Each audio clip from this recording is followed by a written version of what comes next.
উপলক্ষে সারা ভারত কৃষক সভার পশ্চিম জেলার উদ্যোগে আজকে এই প্রকাশ্য সভার আয়োজন করেছেন।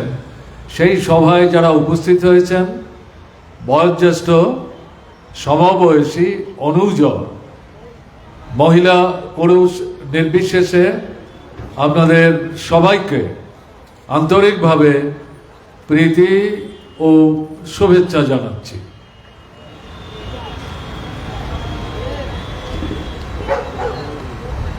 আমাদের দেশের যে কেন্দ্রীয় সরকার বিজেপি পরিচালিত এবং বিশেষ করে যে সমস্ত রাজ্যগুলোতে বিজেপি সরকার পরিচালনা করছে, আমরা যদি গভীর অভিনিবেশ নিয়ে তাদের কার্যকলাপ লক্ষ্য করার চেষ্টা করি তাহলে আমরা দেখব কৃষি এবং সাধারণ কৃষক তাদের স্বার্থে কৃষির সার্বিক উন্নয়নের প্রশ্নে বিজেপি সরকারের আন্তরিক কোনো উদ্যোগ নেই। তারা মূলত ভারতবর্ষের এবং ভারতবর্ষের বাইরে বড় বড় পুঁজিপতি যারা, তাদেরকে কৃষি ক্ষেত্রে প্রবেশ করবার সুযোগ করে দিয়ে এই কৃষক এবং কৃষির সর্বনাশের মধ্য দিয়ে নিজেদের যে লুণ্ঠনের পাহাড়, এটাকে আরো উপরে তুলে নেওয়ার সুযোগ কি করে দেওয়া যায় তার জন্য বিজেপি সরকার ব্যস্ত রয়েছে।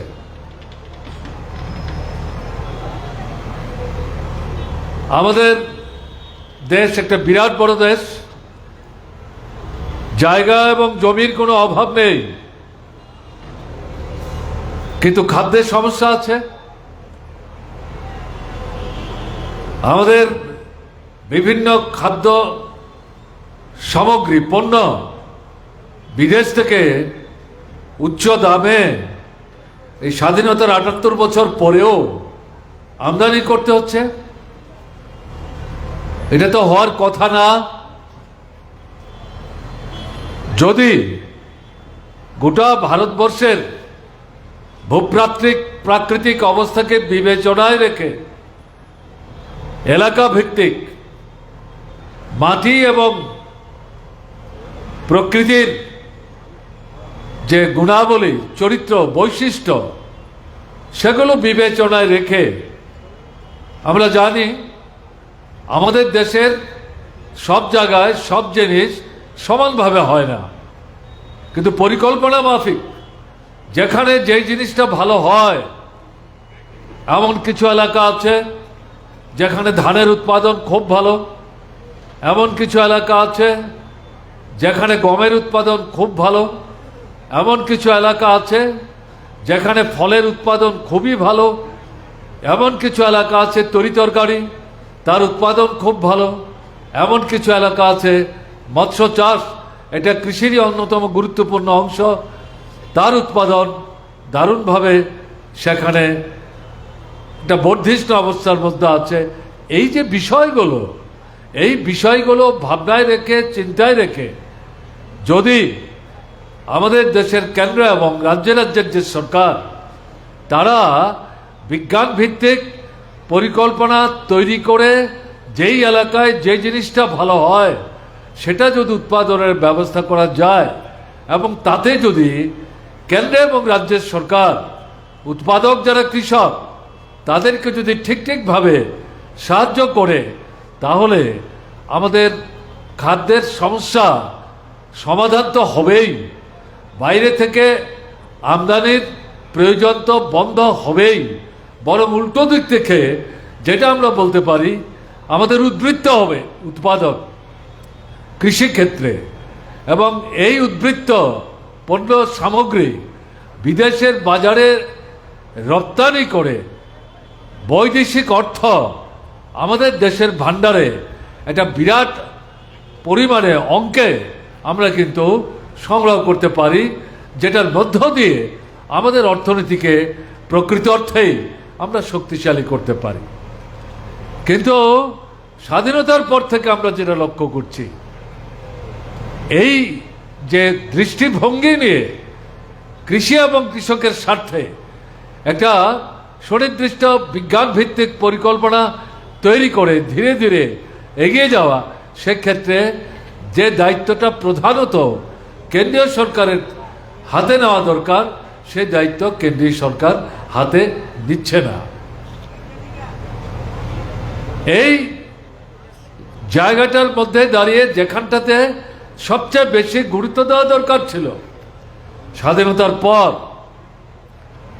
যারা আমাদের দেশের গরিব কৃষক, প্রান্তিক চাষি, ভূমিহীন ক্ষেতমজুর, কৃষির সাথেই তারা যুক্ত, তার মধ্যে শ্রম ঘাম ঝরিয়েই পণ্য উৎপাদনের মধ্য দিয়ে তাদের দুবেলার অন্নের সংস্থান তারা করবার চেষ্টা করেন, তাদের হাতে, যাদের হাতে জমি কেন্দ্রীভূত এবং জমি রাখার একটা ঊর্ধ্বতন সীমা সরকারই নির্ধারণ করে দিয়েছে, যেটাকে আপার সিলিং বা লিমিট বলে, এর ঊর্ধ্বে তাদের হাতে যে জমি আছে সে জমি সরকার হাতে নিয়ে, যাদের কথা এখানে উল্লেখ করলাম, বিরাট অংশের প্রত্যক্ষ পরোক্ষভাবে কৃষির সাথে যুক্ত, তাদেরকে এই জমি দিয়ে দিয়ে এবং সরকারের তরফ থেকে গুণমান বজায় রেখে সস্তা দামে কৃষি বীজ, স্বল্প দামে উন্নত মানের সার, সেচ ব্যবস্থা, তার সম্প্রসারণ ঘটাবার জন্যে সরকার থেকে সহযোগিতার হার যদি বাড়ানো হয় এবং কৃষক যখন বাজারে ফসল বিক্রি করতে আসবে, সেই ফসল কৃষক যাতে ন্যায্য দামে বিক্রি করতে পারে, এবং ন্যায্য দাম বলতে যেটা আমরা বলছি উৎপাদনের যে খরচ, সে খরচের অতিরিক্ত ফসল বিক্রি করে খরচ নির্বাহ ছাড়াও কৃষক যাতে অন্তত বছরের কয়েক মাস ফসল বিক্রির মধ্য দিয়ে অর্জিত যে আয়, সেই আয়কে ভিত্তি করে সে তার পরিবার প্রতিপালন করতে পারে, এরকম একটা দৃষ্টিভঙ্গি নিয়ে কৃষকের কাছ থেকে ফসল ক্রয়ের ব্যবস্থা যদি সরকার গ্রহণ করে, তাহলে সামগ্রিক আমাদের দেশের অর্থনৈতিক ব্যবস্থার মধ্যে একটা আমূল গুণগত পরিবর্তন কিন্তু আসতে পারে। কৃষকের হাতে যদি পয়সা যায়, তাহলে কৃষক বাজারে যাবে। আমাদের দেশের জনসংখ্যার 75 থেকে 80% মানুষ, তারা প্রত্যক্ষ পরোক্ষভাবে কৃষির উপর নির্ভরশীল। তাদের হাতে পয়সা গেলে তারা বাজারে যাবে, তাদের চাহিদা বাড়বে, তারা কেনবার চেষ্টা করবেন, যে পণ্যগুলো তারা কিনতে চাইবেন তাদের প্রয়োজন মেটাবার জন্যে, এগুলো কল কারখানায় সেগুলো তৈরি করতে হয়। কল কারখানা চালাতে গেলে পর সেখানে শ্রমিক নিয়োগ করতে হবে, তাতে করে আমাদের দেশের যে বেকার ছেলে মেয়ে, শিক্ষিত, অর্ধশিক্ষিত অথবা দারিদ্র্যের কারণে লেখাপড়া করতে পারেননি, তারা শ্রম বিক্রি করে পরিবার প্রতিপালনের চেষ্টা করেন, তারা সেই কৃষির বাইরে এই কলে কারখানায় তারা কিন্তু কাজের সুযোগ পেতে পারেন। তাকে ভিত্তি করে বেকার সমস্যার একটা বিরাট অংশের সুরাহা সমাধানের রাস্তা কিন্তু এখানে খুলে যেতে পারে। ফলে এই যে দায়িত্ব, এই দায়িত্ব পালন করার কথা ছিল স্বাধীনতা লাভের পর যারা কেন্দ্রের সরকারে বৃত হয়েছিলেন কংগ্রেস দল, স্বাধীনতার সংগ্রামে ব্রিটিশের বিরুদ্ধে লড়াই যে মূল লক্ষ্যটা, সেই সংগ্রামে মানুষকে টেনে আনবার প্রশ্নে রাখা হয়েছিল, তার মধ্যে কৃষি এবং কৃষকের স্বার্থ রক্ষা করা এটা অন্যতম গুরুত্বপূর্ণ বিষয় ছিল। কিন্তু সরকারে আসার পর কংগ্রেস সরকার তারা সেই স্বাধীনতার সংগ্রামে তোলা যে দাবি এবং যেটাকে ভিত্তি করে এই সংগ্রামটাকে সংগত করেছিল, সেই দাবি কার্যকরী করার জন্যে যথাযথ উদ্যোগ কংগ্রেস সরকার যেমন গ্রহণ করেনি, বর্তমান সময়ে যে বিজেপি সরকার আজকে কেন্দ্রে প্রতিষ্ঠিত হয়েছে, তার 11 বছর প্রায় পূর্ণ হতে চলেছে, তারাও ভোটের আগে কংগ্রেসকে কোণঠাসা করবার জন্যে, জনবিচ্ছিন্ন করার জন্যে, কংগ্রেসের পেছনে সাধারণ মানুষের যে সমর্থন, সেই সমর্থন ঘুরিয়ে তাদের দিকে টেনে আনবার জন্যে তারা কৃষকের সাথে নানা রকম বড় বড় প্রতিশ্রুতি তারা দিয়েছিলেন।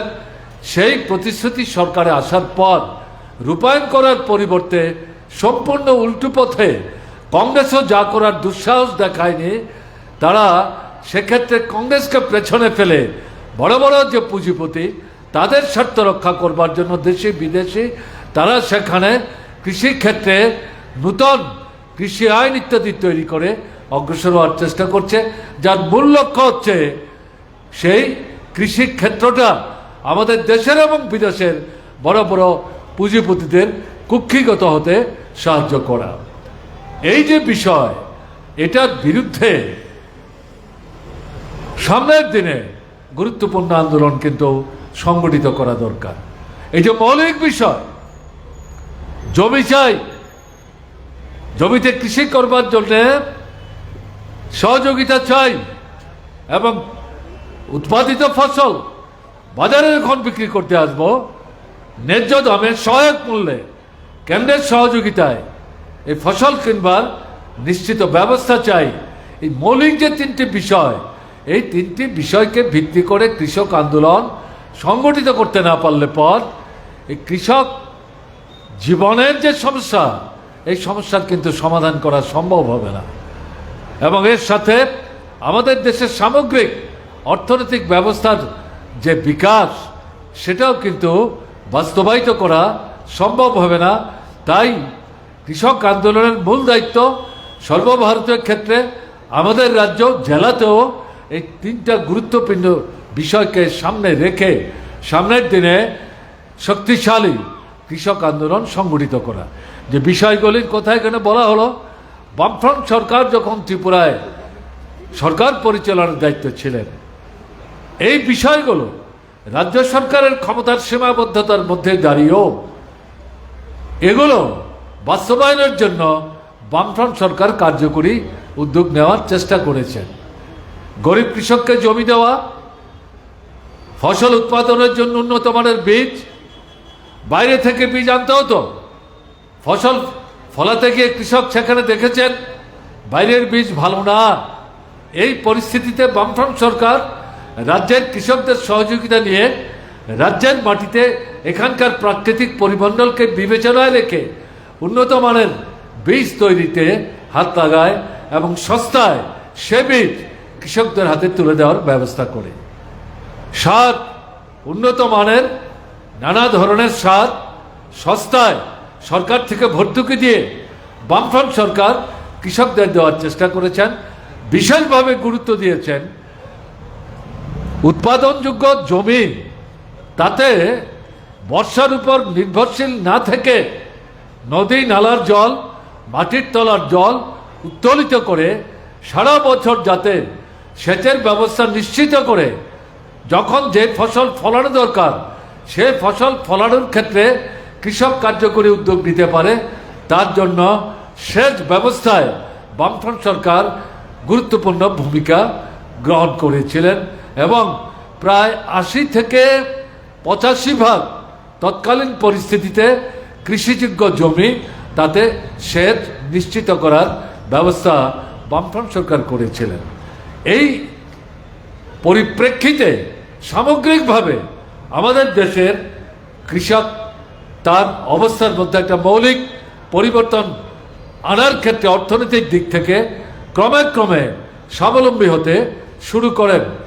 আমাদের ধানের উৎপাদন যেমন বাড়ে, তরিতরকারির উৎপাদন বাড়ে, ফলের উৎপাদন বাড়ে, মৎস্য চাষ তার বিকাশ ঘটে, মাছের উৎপাদন বাইরে, বাড়ে, বাইরে থেকে আমদানি বহুলাংশে বন্ধ হয়, আমাদের রাজ্যের প্রয়োজন মিটিয়ে উদ্বৃত্ত যেটা মাছ থেকে আরম্ভ করে অন্যান্য ফসল ইত্যাদি, কৃষিজ ফসল ইত্যাদি, সেগুলো আমাদের রাজ্যের বাইরে অন্য রাজ্যে বিক্রির জন্য আমাদের কৃষকরা সরকারের সহযোগিতা নিয়ে তারা কিন্তু ধীরে ধীরে এগিয়ে যাচ্ছিলেন। এবং কৃষকের উৎপাদিত ফসল মাঠ থেকে তুললেই সঙ্গে সঙ্গে সস্তায় বিক্রি করার যে দস্তুর চালু হয়েছিল, এর থেকে কৃষককে রক্ষা করবার জন্য মহকুমায় মহকুমায় কৃষিজ উৎপাদিত সামগ্রী সংরক্ষিত করবার জন্য এই ধরনের ব্যবস্থা বামফ্রন্ট সরকার হাতে নিয়েছিল। ফলে উৎপাদিত ফসল তৎক্ষণাৎ বাজারে অল্প দামে বিক্রি করতে বাধ্য না হয়ে এই ফসল সেখানে জমা রেখে একটা সময়ে বাজারে যখন দামটা বাড়ে তখন সেখান থেকে ফসল বের করে এনে কৃষক বেশি দামে বিক্রি করে তার আয় উপার্জনের সুযোগ তারা নিতে পারতেন। এবং আমরা উপলব্ধি করেছিলাম বামফ্রন্ট সরকার এই যে এগুলো জমা রাখার ব্যবস্থা সারা ত্রিপুরার বড় বড় বাজারগুলোতে, শুধু মহকুমা কেন্দ্রে না, সেখানেও সরকারকে উদ্যোগ নিয়ে করতে হবে। এটা তার দীর্ঘমেয়াদী কর্মসূচির মধ্যে অন্যতম ছিল। কিন্তু বর্তমানে আমরা যেটা লক্ষ্য করছি, যে সরকার কেন্দ্রে আছে বিজেপি, তারা যেমন সর্বভারতীয় ক্ষেত্রে কৃষির স্বার্থে, কৃষকের স্বার্থে ভূমিকা নিচ্ছে না, আমাদের রাজ্যের যে বর্তমান বিজেপি সরকার, তারাও যে ব্যবস্থাগুলো, পদক্ষেপগুলো বামফ্রন্ট সরকার গ্রহণ করে সামগ্রিকভাবে কৃষির একটা মৌলিক পরিবর্তন আনার ক্ষেত্রে দারুণ সাফল্য অর্জন করেছিলেন। কৃষকদের অর্থনৈতিক ব্যবস্থার মধ্যে গুরুত্বগত মান পরিবর্তন এনে তাদের জীবনধারার মান উন্নত থেকে উন্নততর করবার চেষ্টা করছিলেন। এবং এই কৃষিকাজের মধ্য দিয়ে আমাদের বেকারদের কর্মসংস্থানের সুযোগ সম্প্রসারিত করছিলেন। এবং ছোট মাঝারি শিল্প, কৃষকের আয় যখন বাড়ে, চাহিদা যখন বাড়ে, বাজারে যখন যাচ্ছে ক্রয় ইত্যাদি করবার জন্যে, সেই পণ্য সামগ্রী উৎপাদনের জন্য ছোট মাঝারি যে শিল্প, তারও কিন্তু সম্প্রসারণ ঘটতে শুরু করে। তার মধ্য দিয়ে হাজার হাজার ছেলে, বেকার ছেলে, শিক্ষিত, মধ্যশিক্ষিত, অর্ধশিক্ষিত, তারাও কিন্তু সেখানে কাজ পাচ্ছিলেন। এই সমস্ত জিনিসগুলো বর্তমান বিজেপি সরকারের উদ্দেশ্যমূলক অবহেলার কারণে সেখানে বন্ধ হয়ে যাচ্ছে এবং কৃষির সংকট বাড়ছে। কৃষকের জীবনের অর্থনৈতিক সংকট তীব্র থেকে তীব্রতর হচ্ছে, বেকার সমস্যা ব্যাপক হারে কিন্তু বাড়ছে। এই যে পরিস্থিতি, এই পরিস্থিতির বিরুদ্ধে আমাদের কিন্তু সামনের দিনের বৃহত্তর আন্দোলন সংগঠিত করতে হবে। পশ্চিম জেলার সম্মেলন আপনারা শুনছিলেন, জেলার সম্পাদক বলেছেন, রাজ্যের সম্পাদক বলেছেন, তারা এই বিষয়গুলো নিয়ে আলোচনা করবেন এবং এখান থেকে তারা গুরুত্বপূর্ণ সিদ্ধান্ত গ্রহণ করার চেষ্টা করবেন। আমাদের যেটা বক্তব্য থাকবে, মৌলিক এই বিষয়গুলি নিয়ে সর্বভারতীয় ক্ষেত্রে, রাজ্য ক্ষেত্রে আন্দোলন তো সংগঠিত করতেই হবে।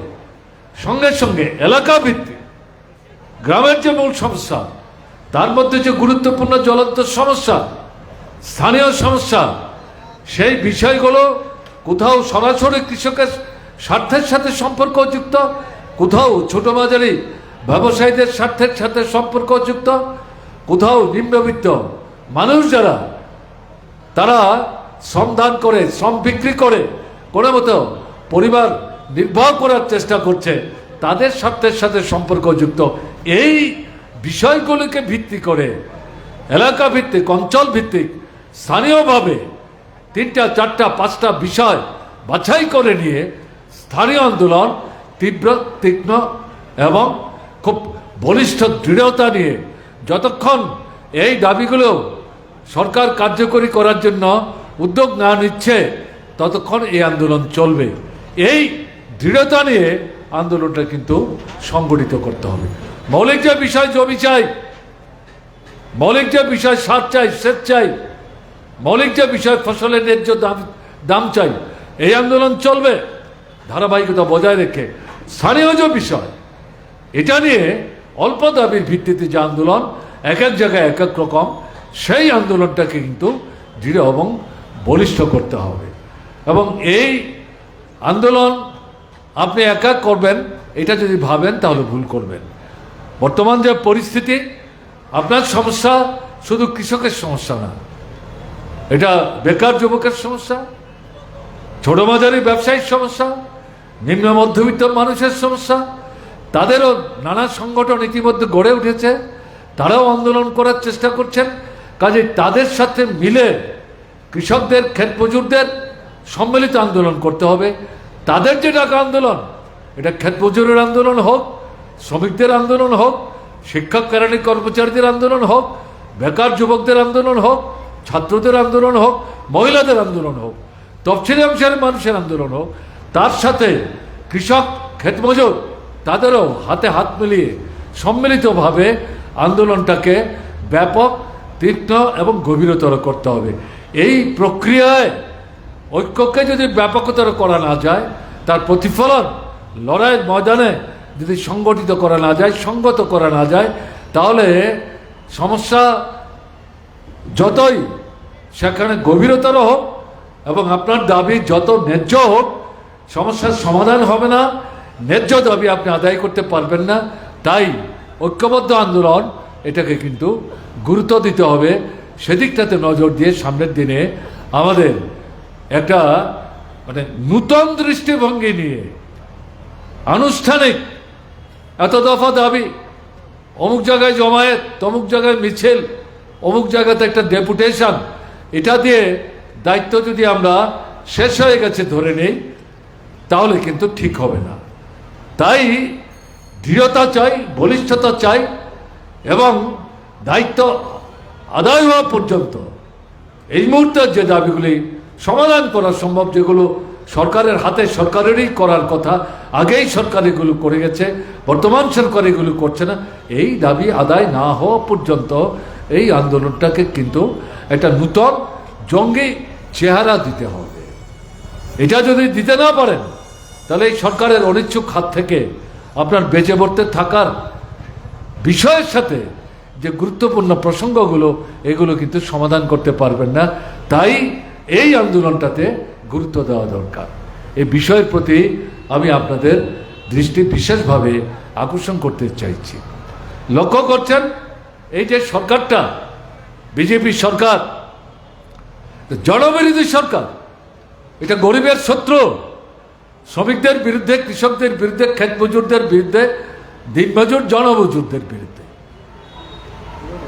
এই যে শ্রমিকদের ব্রিটিশ সাম্রাজ্য আমাদের বিরুদ্ধে লড়াই করে যে দাবিগুলো, আপনার তাদের ট্রেড ইউনিয়ন অধিকার, অর্থনৈতিক যে দাবি আদায় করেছিলেন, স্বাধীনতার পর স্বাধীন ভারত সরকারের কাছ থেকে লড়াই করে যে দাবি আদায় করেছিলেন, এরকম 29 থেকে 30টা গুরুত্বপূর্ণ মৌলিক শ্রমিক আন্দোলনের দাবি, তাতে ট্রেড ইউনিয়ন অধিকার, অর্থনৈতিক দাবি দেওয়ার প্রশ্ন, এগুলি যুক্ত।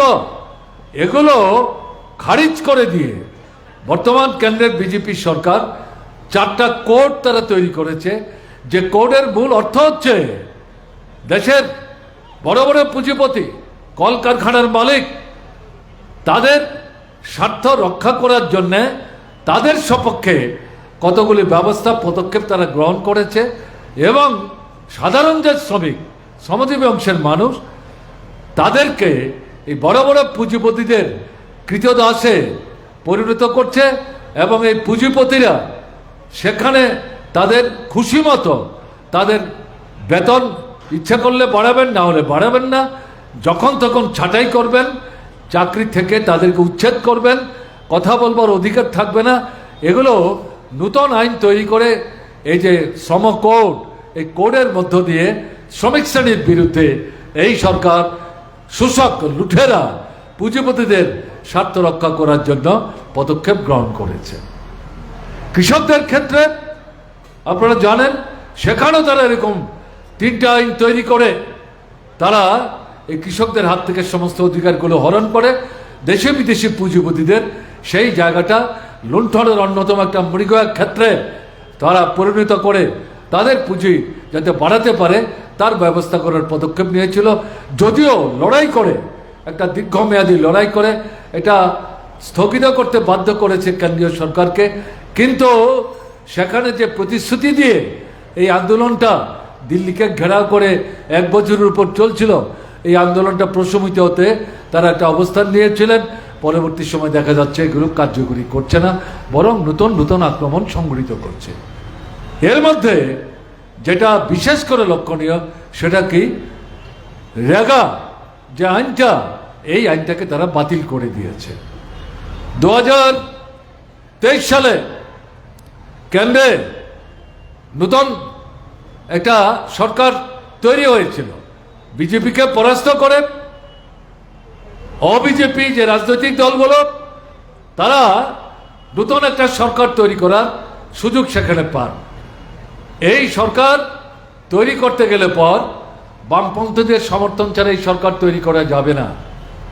বামপন্থীদের মার্ক্সবাদী কমিউনিস্ট পার্টি সহ 63 জন এমপি লোকসভায় ছিল। তাদেরকে কংগ্রেস দলের পক্ষ থেকে, যেহেতু কংগ্রেস সবচেয়ে বেশি আসন পেয়েছিল, এককভাবে সবচেয়ে বড় দল লোকসভায়, কিন্তু এককভাবে সরকার তাদের পক্ষে তৈরি করা সম্ভব না। সেই জায়গায় যারা সমর্থন করছিলেন তাদের মধ্যে বিশেষ করে বামপন্থী, তাদের কাছে আবেদন করলেন, আপনারা সরকারে আসুন, মন্ত্রিসভায় দায়িত্ব নিন, সহযোগিতা করুন, সবাই মিলে আমরা আমাদের দেশের পরিস্থিতিটার মধ্যে একটা মৌলিক গুণগত পরিবর্তন আনবো।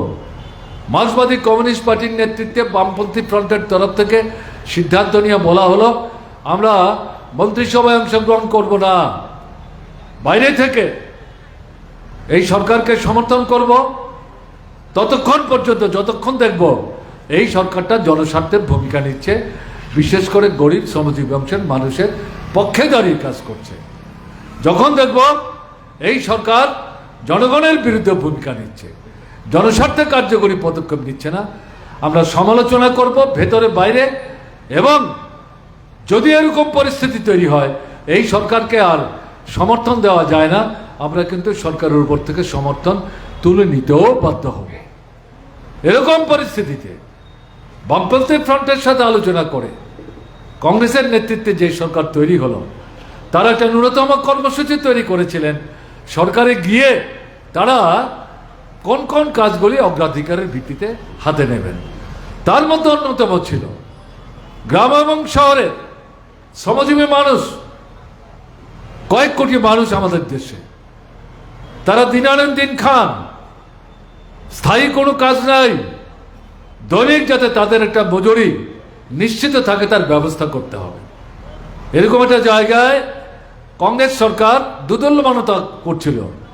তখন বামপন্থী ফ্রন্টের তরফ থেকে ওই যে গৃহীত ন্যূনতম কর্মসূচি, সেটা দেখিয়ে বলা হয়েছিল এই কর্মসূচির ভেতরে এই প্রতিশ্রুতি কিন্তু আপনারাই দিয়েছেন, এটা কার্যকরী যদি না করেন তাহলে কিন্তু আমাদের চিন্তা করতে হবে এই সরকারটার প্রতি আমাদের সমর্থন আমরা রাখবো কিনা। এই পরিস্থিতিতে ডক্টর মনমোহন সিংয়ের নেতৃত্বে শেষ পর্যন্ত পরিস্থিতির চাপে, বিশেষ করে বামপন্থীদের চাপে, ভেতরে চাপ, বাইরে আন্দোলন, শুধু কৃষক না, কৃষক, ক্ষেতমজুর, দিনমজুর, শ্রমিক, এই সমস্ত অংশের মানুষ চাপ সৃষ্টি করছিলেন। সেখানে তারা একটা কর্মসূচি হাতে নেন, 100 দিনের রেগার কাজ, এবং সারা ভারতবর্ষে প্রত্যেক রাজ্যে একটা করে জেলা তারা বাছাই করেছিলেন। বামপন্থীরা প্রতিবাদ করলেন, একটা করে কেন জেলা হবে, শুধু গ্রামে কেন হবে, শহরে কেন হবে না? গ্রামে যেমন গরিব শ্রমজীবী মানুষ আছেন, শহরেও গরিব শ্রমজীবী মানুষ আছেন, তাদের ক্ষেত্রেও কেন এই পদক্ষেপ গ্রহণ করা হবে না? মনমোহন সিং পার্লামেন্টে বক্তৃতা করে বললেন, 1 বছর আমাদের সময় দিন, 1 বছর পর আমরা এই কর্মসূচিটাকে প্রসারিত করব। 1 বছরের ব্যবধানে সারা ভারতবর্ষে প্রত্যেক জেলায় পঞ্চায়েত যেখানে চালু আছে সেখানে এই রেগা তারা চালু করেন, নগরে রেগা চালু করেননি, এবং শহরে এই কর্মসূচি তারা কার্যকরী করেননি। তারা বলেন যে আমরা পঞ্চায়েত এলাকাতে এই আইনটা চালু করছি এবং সেখানে 100 দিনের কাজের নিশ্চয়তা আমরা দিচ্ছি। এবং এই আইনের মধ্যে মূল যে বিষয়, সে বিষয় হচ্ছে এখানে চাহিদা ভিত্তিক কাজের ব্যবস্থা করতে হবে। মজুরি তাদেরকে কাজ শেষ করার পর একটা নির্দিষ্ট সময়ের মধ্যে দিতে হবে। কাজ চাইলে যদি কাজ দিতে না পারে তাহলে তাকে ভাতা দিতে হবে। এগুলি ছিল মৌলিক বিষয় এবং এটা এই চাপের মধ্যে রেখে কেন্দ্রীয় সরকারকে এই কর্মসূচিটা বাস্তবায়িত এবং রূপায়িত করার একটা পরিমণ্ডল তৈরি করা সম্ভব হয়েছিল। বিজেপি সরকার আপনার নরেন্দ্র মোদীর নেতৃত্বে আজ থেকে 11-12 বছর আগে যখন তারা প্রথম আসে 2014, তখন থেকেই যেটা লক্ষ্য করা গেছে এই রেগা বন্ধ করবার জন্যে তারা সেখানে পদক্ষেপ নিতে শুরু করে। এর বিরুদ্ধে দিল্লিতে বিরাট প্রতিবাদ আন্দোলন সংগঠিত হয়। পার্লামেন্ট চলছে, তার পার্শ্ববর্তী এলাকায় দিল্লির আশেপাশের যে রাজ্যগুলো সেখানে গ্রামের গরিব মানুষ যারা রেগার কাজের সাথে যুক্ত তাদের প্রতিনিধিত্ব করবার জন্য প্রতিনিধিরা দিল্লিতে এসেছিলেন। ত্রিপুরার তৎকালীন বামফ্রন্ট সরকারের মুখ্যমন্ত্রী তিনিও তাদের সাথে দিল্লিতে এই অবস্থান ধর্মঘটে অংশগ্রহণ করেছিলেন। পার্লামেন্ট চলছিল, বিজেপি ছাড়া এবং বিজেপির সঙ্গেও সমর্থক যে দল এই সরকারে অংশগ্রহণ করে কাজ করছিল তারা ছাড়া বাকি সমস্ত রাজনৈতিক দল এই যে অবস্থান ধর্মঘট সেই ধর্মঘটে এসে তারা সমর্থন করেছেন এবং এই আন্দোলনের প্রতি তারা তাদের সহমর্মিতা জ্ঞাপন করেছেন। কেন্দ্রীয় সরকার ভবিষ্যৎ দিনে যদি এই রেগা বাতিল করার চেষ্টা করে বড় বড় মালিকদের স্বার্থ রক্ষা করার জন্যে তাহলে বৃহত্তর আন্দোলন গড়ে তোলার প্রতিশ্রুতিও তারা দিয়েছিলেন। ফলে দেখা গেল বিজেপি সরকার বুঝতে পারলেন যে এই কর্মসূচি বাতিল করতে গেলে পর সারা ভারতবর্ষের মধ্যে আগুন জ্বলবে, কিন্তু তারা উল্টো দিক থেকে এই রেগার কাজে কেন্দ্রীয় যে বাজেট তাতে অর্থ বরাদ্দের পরিমাণ অঙ্ক তারা কমাতে শুরু করলেন এবং সেই টাকাও রাজ্যগুলোর চাহিদা মতো সেই রাজ্যের যতটা প্রয়োজন সেই চাহিদা মতো তারা টাকা দিতেন না। নানা উজোর আপত্তি তুলে প্রশ্ন তুলে রাজ্য সরকারের চাহিদা পূরণ না করে রাজ্যকে রেগার কাজ যাতে ঠিকভাবে বাস্তবায়িত করতে না পারে সেরকম একটা পরিস্থিতি পরিমণ্ডল এই সরকারটা তৈরি করবার চেষ্টা করতে থাকে।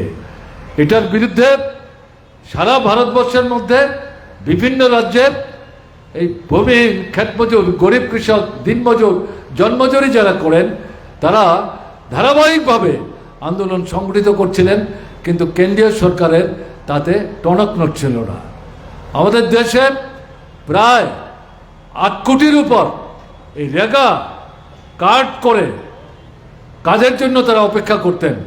গত বছরের হিসেব বিজেপি যখন কেন্দ্রের সরকারে গত বছরেই দেখা গেছে প্রায় 99 লক্ষ এরকম রেগা শ্রমিক হাতে কার্ড আছে, কাজ চেয়েছে, তারা কাজ পায়নি।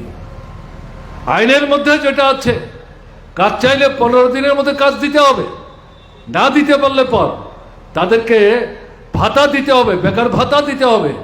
এটা দিচ্ছে না, এটা বন্ধ হয়ে আছে। এটা নিয়ে যখন প্রশ্ন তুলছে তখন দেখা যাচ্ছে সরকার শুনে না এরকম একটা ভাব করে তারা মুখ ফিরিয়ে রাখার চেষ্টা করে, কান ঘুরিয়ে রাখার চেষ্টা করে। কোনো জায়গায় কোর্টে মামলা হয়েছে, কোর্ট আইন দেখিয়ে বলছে সরকারের দায়িত্ব এই আইনটা অবিলম্বে বাস্তবায়িত করার, কিন্তু বিজেপি সরকার এটাকে গুরুত্বই দিতেন না। পরবর্তী সময়ে যেটা দেখা গেল পার্লামেন্টের গত অধিবেশনে, স্বল্প সময়ের অধিবেশন 19 দিনের অধিবেশন, এই অধিবেশনে বিরোধীদের তো প্রায় কথাই তারা বলতে দিচ্ছিলেন না। তাদের ইচ্ছা মতন নির্দিষ্ট বিষয়ে বিরোধীরা কথা বলতে পারতেন। বিরোধীরা জনজীবনের যে মূল সমস্যাগুলো সেই সমস্যাগুলো নিয়ে কথা বলতে চাইলে তাদেরকে টুটি টিপে ধরতেন, তাদের বিষয়বস্তু আলোচনার বিষয়বস্তু অন্তর্ভুক্ত করতেন না এবং সেখানে আলোচনার কোনো বিষয়বস্তু সেখানে তাদের সুযোগ নেওয়ার ব্যবস্থা ছিল না। এরকম জায়গায় শেষের দিকে একদিন দুদিনে একের পর এক জনবিরোধী আইন তারা পাশ করে, তার মধ্যে নূতন এই পুরনো যে আইন এটাকে বাতিল করে মালিক মহাজন শোষক তাদের স্বার্থ রক্ষা করার জন্য নতুন একটা আইন তারা তৈরি করেছে এবং এটাকে কার্যকরী করার জন্য রাজ্যে রাজ্যে কেন্দ্রের সহযোগিতা নিয়ে বিশেষ করে বিজেপি শাসিত রাজ্যগুলি তারা ভূমিকা গ্রহণ করার চেষ্টা করছে। এবং এতে কি দেখা যাচ্ছে? এতে দেখা যাচ্ছে তারা বাধ্যত 100 দিনের জায়গায় 125 দিনের কাজের কথা বলেছে। আরে 100 দিনের যখন কাজ ছিল তখনই তো সারা ভারতবর্ষে আপনারা 50 দিনের কাজ দেননি। গত বছরের হিসাব আমি আপনাদের সামনে রাখলাম, পার্লামেন্টের তথ্য থেকে বেরিয়ে এসছে 99 লক্ষ এরকম রেগা শ্রমিক তারা কাজ চেয়েও কাজ পায়নি, ভাতাও তারা পায়নি, বেকার ভাতাও তারা পায়নি। কাজে এরকম জায়গায় আপনি 125 দিন কাজ দেবেন বলে নতুন আইন তৈরি করেছেন, অথচ এখানে যেটা বলা হচ্ছে সেটা কি 100 টাকা যদি খরচ হয় তার 40 টাকা রাজ্য সরকারকে বহন করতে হবে, 60 টাকা কেন্দ্রীয় সরকার বহন করবেন। পুরনো যে জায়গায় তাতে ছিল 100 টাকার মধ্যে 10 টাকা রাজ্য সরকার বহন করবে, 90 টাকা কেন্দ্র সরকার বহন করবে। এখন এটা উল্টে দিয়েছে।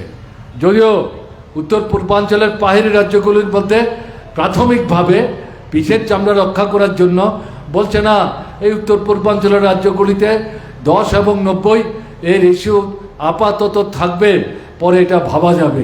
কখন এটা তারা বাতিল করবে কেউ জানে না। যদি ত্রিপুরার মানুষ মনে করে যে না আমাদের তো আগের মতোই চলবে, তাহলে কিন্তু ভুল করবেন। এই জায়গাটাতে তারা পদক্ষেপ নিয়েছে। দ্বিতীয়, আগে যেটা ছিল আইনে, সেটা পঞ্চায়েতে বসে বসে পঞ্চায়েত এলাকার সমস্যা নির্ধারণ করে গ্রাম পঞ্চায়েত গ্রামের মানুষের মতামত দিয়ে এই রেগাতে কোন কোন কাজ অগ্রাধিকার দেওয়া হবে এটা তারা ঠিক করতেন। এখন কেন্দ্রের যে নতুন আইন, সে আইনে বলছে এগুলো রাজ্য সরকারের কিছু করার নাই, এগুলো কেন্দ্র ঠিক করবে। একটা রাজ্যের সব জায়গায় কাজ না, দেশের সব জায়গায় কাজ না, তারা পছন্দের মতো প্রজেক্ট তৈরি করবে, সেই প্রজেক্ট রূপায়ণ করতে হবে। এবং রূপায়ণ করতে গিয়ে 100 টাকার মধ্যে যে 60 টাকা কেন্দ্র থেকে দেওয়ার কথা, এই টাকা খরচ হয়ে গেলে পর এই কর্মসূচি যদি রূপায়ণ সম্পূর্ণ না হয়, তাহলে বাকি কাজ রাজ্য সরকারকেই করতে হবে, বাকি খরচের টাকা রাজ্য সরকারকেই দিতে হবে। এই কথা এই নতুন আইনের মধ্যে তারা অন্তর্ভুক্ত করেছে। এবং সবচেয়ে গুরুত্বপূর্ণ বিষয় হচ্ছে তারা বলেছে মাঠে যখন কৃষি কাজ হবে, ফসল যখন ফলবে, এই ফসল যখন উঠাবার কাজ হবে, তখন গ্রামে সাধারণ শ্রমজীবীদের কাজের সুযোগ অনেক বেশি। এখন নতুন আইনে বলছে এই যে 2 মাস 60 দিন এই সময়ে রেগার কাজ চলবে না। তার অর্থটা তাহলে কি দাঁড়াচ্ছে? তাহলে রেগার কাজ যতদিন চলছিল, কৃষির সময়ে মালিকের তো ফলনের জন্য কৃষক মাঠে শ্রমিককে নিয়োগ করতে হয়, ফসল কেটে ঘরে তুলবার জন্য শ্রমিককে নিয়োগ করতে হয়।